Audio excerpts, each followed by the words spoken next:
নমস্কার বন্ধুরা, money magnet চ্যানেলে আপনাদের স্বাগত। আমি এই ভিডিওতে আজকে অ্যালটমেন্ট হতে যাওয়া আরেকটা আইপিও নিয়ে আপনাদের সাথে জাস্ট ইনফর্ম করে দিচ্ছি। যেটা দেখতে পাচ্ছেন স্ক্রিনে, পার্ক মেডি ওয়ার্ল্ড আইপিও, এটা নিয়ে আমি এর আগে অনেকগুলো ভিডিও করেছি এবং এখানে এই ভিডিওতে আমি জাস্ট এটা ইনফর্ম করে দিচ্ছি যে এটা কালকে অ্যালটমেন্ট হতে যাচ্ছে। এটা ওপেন হয়েছে 10 তারিখে ডিসেম্বর মাসে, ক্লোজ হয়ে যায় ডিসেম্বর 12 তারিখে। ইস্যু প্রাইস এটা ছিল 162 টাকা পার শেয়ার এবং ক্যাপিটাল ছিল 6,997 কোটি এর ক্যাপিটাল সাইজ ছিল।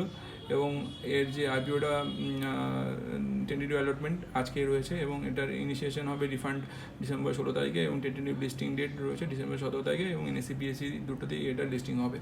এবং লিস্টিংয়ের পার্সেন্টেজ যদি বলেন কত চান্স রয়েছে, কিউআইপি কোটাতে ছিল 15% কোটা এবং এনআইএতে ছিল 15% কোটা, রিটেলে ছিল 35% মতো। যদিও এটা খুব একটা বিশাল কিছু সাবস্ক্রিপশন হয়নি, একদম নমিনাল মতন হয়েছিল।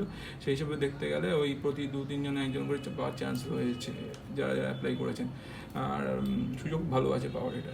এবং এটার অ্যালটমেন্টে কীরকম প্রফিট আসতে পারে, অ্যালটমেন্ট তো কালকে হচ্ছে এবং লিস্টিংয়ের দিনে কীরকম প্রফিট হতে পারে সেটা জানার জন্য আমি আপনাদের সাথে এটার জিএমপি নিয়ে একটু কথা বলবো। জিএমপি দেখতে পাচ্ছেন, এটার জিএমপি স্ট্যাটাসে যে 12 তারিখে যখন এটা আইপিওটা ক্লোজ হয়ে যায় তখন জিএমপি ছিল ডাউন ট্রেন্ডে 7 টাকায়, 13 তারিখে 7 টাকায় থাকে এবং 14 তারিখেও 7 টাকায় রয়েছে। এবং যদি তার আগে একটু দেখে নিই, আমরা 10 তারিখে যখন মার্কেটে এটা ওপেন হয়েছিল তখন 14 টাকার ডাউন ট্রেন্ড ছিল এবং 11 তারিখে চলে আসে 8.5 টাকার।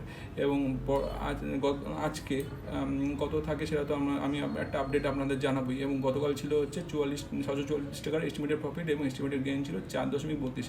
এমন কিছু না, আমারই কিছু প্রফিট না। তো দেখা যাক অ্যালটমেন্ট কারা পেলেন, যা পাবেন তারা আমাকে ভিডিওতে কমেন্ট করে জানাবেন। যদি না পান তবুও জানাতে পারেন।